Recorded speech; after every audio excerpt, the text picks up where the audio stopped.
Hey, Shalom. I want to give all praises and glory and honor to Yahweh Shemel Shai. Double honor to the elders of Great Millstone. Much love and respect to you brothers out there doing the work of sincerity and truth. Striving for the hopeful elect, enduring all afflictions and seeking out your own salvation with fear and trembling. Yahweh Shemel Shai, Bashem Rukakwadash, Barakatham Akim. As you see here, I got an article. It's a history with the History Channel as we all know it. It's updated October 31st, 2019. Originally was published November 18, 2009, Halloween 2019. And basically, I'm going to just read a real quick summary of what the origins of this particular day came from and what it represented. Let me gather up some scriptures real quick. Brothers, just bear with me real quick. All right. Because today is that day. You know what I'm saying? Today is October 31st, which, according to the ones that actually observe its entirety of this particular season, it don't just begin on this particular day or end on this particular day. All right. There's a period of time. I can't remember the exact time. Maybe like a week, 2 weeks. Of preparation and going into it and ending with it. So, but this is of ancient origin, okay? And let me get this one scripture and read it, and I'll read the thing. This is Exodus 23:2. Thou shalt not follow a multitude to do evil, neither shalt thou speak in a cause to decline after many rest judgment. Okay, so the scriptures say, thou shalt not follow a multitude to do evil. All right. So this is the article. I'm going to go in right here. It got the contents, ancient origins of Halloween, etc. It says Halloween is a holiday celebrated each year on October 31st. And Halloween 2019 occurs today, Thursday, October 31st. The tradition originated with the ancient Celtics or Celtics festival of Samhain. The way you pronounce this word is Samhain. Some people pronounce it the way it is, Samhain. But it's Samhain. When people would light bonfires and wear costumes to ward off ghosts. In the 8th century, Pope Gregory III designated November 1st as a time to honor all saints. Soon, All Saints' Day incorporated some of the traditions of Samhain. The evening before was known as All Hallows' Eve, and later Halloween. Over time, Halloween evolved into a day of activities like trick-or-treating, carving jack-o'-lanterns, festive gatherings, donning costumes, and eating treats. Okay. The ancient origins of Halloween origins date back to the ancient Celtic festival of Samhain, pronounced Samhain. The Celtics, who lived 2,000 years ago, mostly in the area that is now Ireland, the United Kingdom, and northern France, celebrated their new year on November 1st. This day marked the end of summer and harvest and the beginning of the dark, cold winter, a time of year that was often associated with human death. Celtic believed that on the night before the new year, the boundary between the worlds of the living and the dead became blurred. On the night of October 31st, they celebrated Samhain when it was believed that the ghost of the dead returned to earth. In addition to causing trouble and damaging crops, Celtics thought that the presence of the otherworldly spirits made it easier for the Druids or Celtic priests to make predictions about the future. For a person entirely dependent on the volatile natural world, these prophecies were an important source of comfort during the long, dark winter. To commemorate the event, Druids built huge sacred bonfires, which is another way of saying a witch or a warlock. The Druids were like as stated priests, but warlocks. It said that they would build huge sacred bonfires where the people gathered to burn crops and animals as a sacrifice to the Celtic deities. You see, so a lot of these things that people put out on this particular day, whether it be a scarecrow, a pumpkin that's carved and is known as a jack-o'-lantern, these costumes that individual people wear, these all represented something differently than it does now. Now that it's meaningless in the sense of they just do it because of it's a day of a holiday, a celebration, having fun and shit like that, but not realizing that they're actually bringing in certain deities, demons around them. They're walking in that same step, in that same spirit of the beast. Okay, that image. Okay, it says during celebration, the Celtics wore costumes typically consisting of animals' heads and skins and attempted to tell each other's fortune. When the celebration was over, they relit their heart fires, which they had extinguished earlier that evening, from the sacred bonfire to help protect them from the coming winter. Okay, so shit. I mean, I'm pretty sure they had even more, like zealous type individuals in this time that would sacrifice their children. Okay, now we know here. Let me bring it out. Brother, just bear with me because I'm just going through the spirit, just reading this article. That Israel participated in something that was known as as a bonfire, but they would burn to sacrifice their children. In the scriptures, it says, let me see here. This is Jeremiah 7:30. It says, "For the children of Judah have done evil in my sight, saith Yahweh. They have set their abominations in the house which is called by my name to pollute it. And they have built the high places of Tophet, which is in the valley of the son of Hinnom, to burn their sons and their daughters in the fire, which I commanded them not, neither came it into my heart."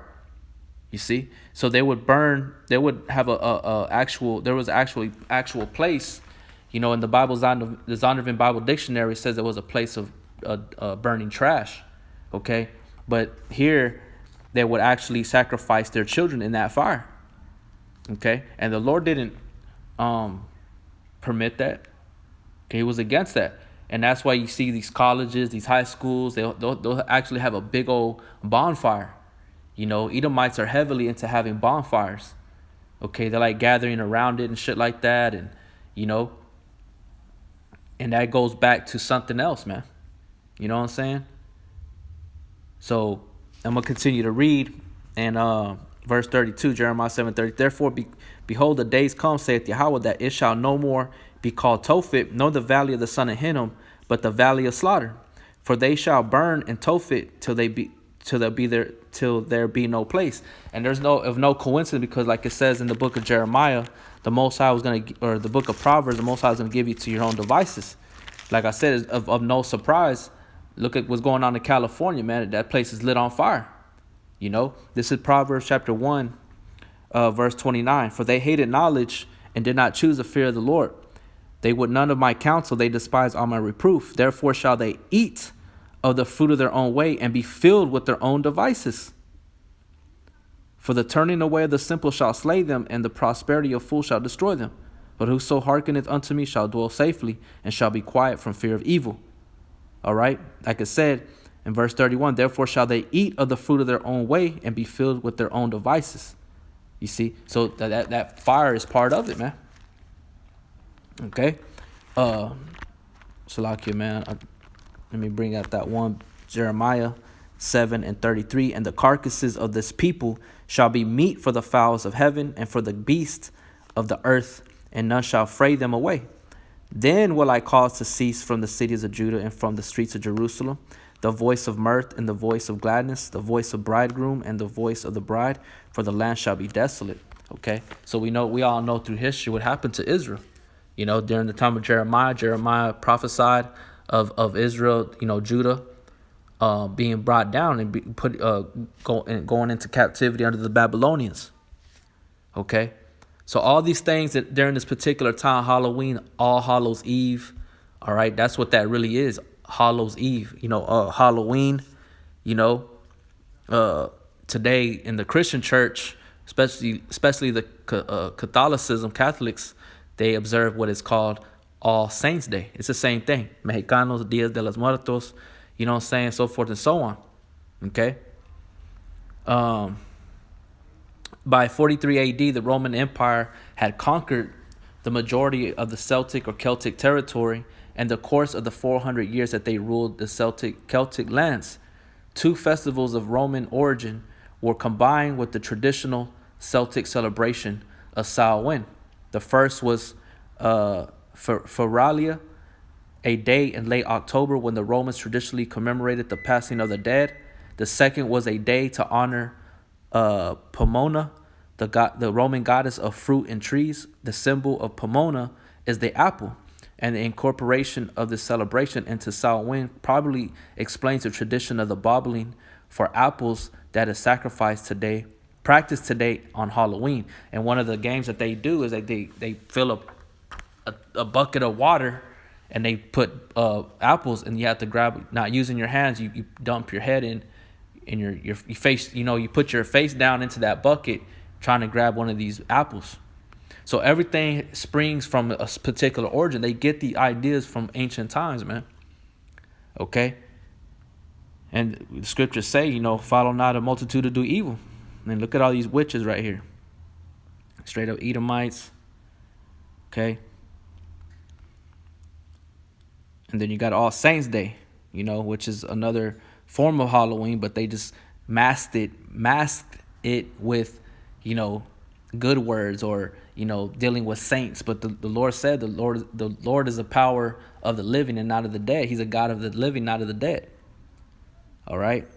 It says on May 13, 609 AD, Pope Boniface the Fourth dedicated the Pantheon in Rome in honor of all Christians martyrs, and the Catholic feast of All Martyrs' Day was established in the Western Church. Pope Gregory III later expanded the festival to include all saints as well as all martyrs, and moved the observation from May 13th to November 1st. By the 9th century, the influence of Christianity had spread into Celtic lands, where it gradually blended with the supplanted older Celtic rites. In 1000 AD, the church made November 2nd All Souls Day, a day to honor the dead. It's widely believed today that the church was attempting to replace the Celtic festival of the dead with a related church-sanctioned holiday. All Souls Day was celebrated similar to Samhain, with big bonfires, parades, and dressing up in costumes as saints, angels, and devils. The All Saints Day celebration was also called All Hallows or All Hallow Mass, from the Mid-English, whatever it is, meaning All Saints Day. And the night before it, the traditional night of Samhain in the Celtic religion, began to be called All Hallows Eve and eventually Halloween. Okay, so you can go on to continue to read, but I just wanted to bring out those certain points and the origins of these things, and you can go further into reading, looking up the origins of what the jack-o'-lantern represents. What they would actually put in the jack-o'-lantern to keep it on fire,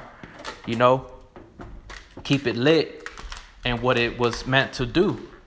All right, what it was actually meant to do when they would, back then they didn't. A pumpkin is also known as like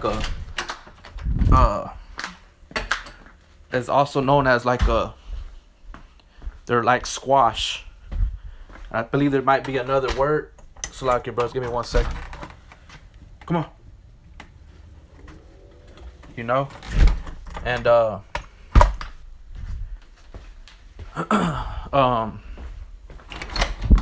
yeah, and they would fill these things up, if I'm not mistaken, with animal fat, and then they would light that up. They would put some kind of thing inside of it, and that was to burn to get rid of demons and stuff like that.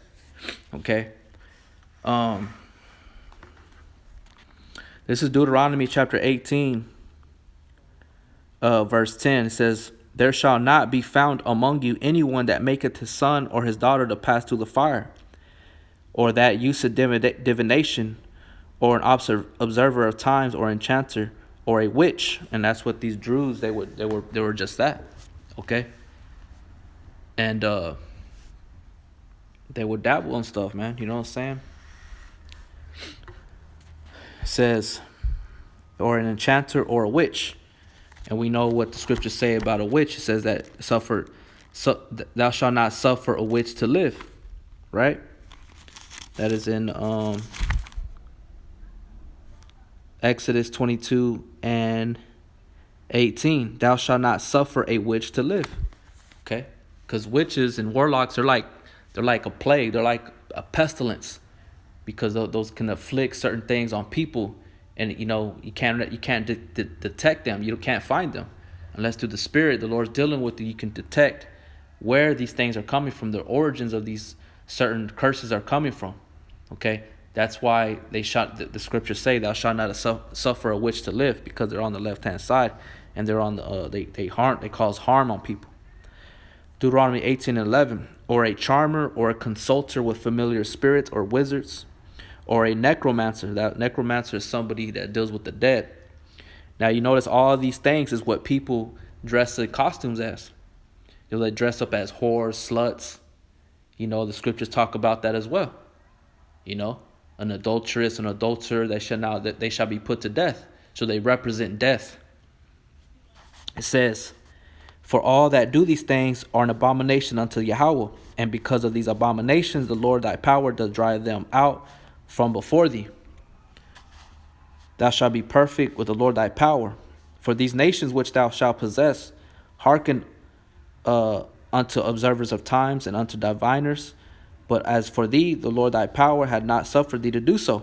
You see? So you're not supposed to be doing any other stuff, man. Okay? It's a no-no. Let's go over here. Let's see. In the book of Leviticus. Leviticus 18:3. After the doings of the land of Egypt wherein ye dwelt, shall you not do. And after the doings of the land of Canaan, whither I bring you, shall you not do. Neither shall you walk in their ordinances. You shall do my judgments and keep my ordinances to walk therein. I am the Lord thy power. You shall therefore keep my statutes and my judgments, which if a man do, he shall live in them. I am Yahweh. I'm going to jump down to verse 30. It says, therefore shall you keep my ordinance, that ye commit not any one of these abominable customs, which were committed before you, that ye defile not yourselves therein. I am the Lord thy power. Okay, so the Lord is, strictly giving us the rundown on staying away from these customs and traditions of men, the earth of the world. Okay, because they lead to death. This is Matthew chapter 22. Verse 32, I am the power of Abraham and the power of Isaac and the power of Jacob. Yahweh is not the God of the dead, but of the living. Okay, so you have to understand that, man. And you have to cut away childish things, man. This stuff is nothing but bullshit, and it's what brought Israel into captivity. Okay, this is James chapter 4, verse 4. Ye adulterers and adulteresses, know ye not that the friendship of the world is enmity with the Most High? Whosoever therefore shall be a friend of the world is the enemy of the Most High. Okay? So you can't be taking part in this world, man. And justifying yourself with these customs and traditions. This is Colossians 2:8. Beware lest any man spoil you through philosophy and vain deceit, after the tradition of men, after the rudiments of the world, and not after Yahweh Shai HaMashiach. Okay? So you have to stay away from these things that pertain to the dead. And on the left-hand side, the things of Yahweh Shai said to stay away from, abstain from evil. In the book of Thessalonians, it tells you that. To abstain from the appearance of evil. If I'm not mistaken, let me find that real quick.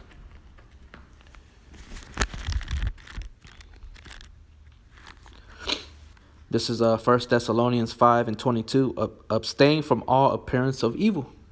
That's why it said in Leviticus, Exodus, run not with the multitude to do evil. Go not with the multitude to do evil. All right. So I hope it was edifying. Like I said, you brothers could look it into yourselves. The brothers that haven't, done any research regarding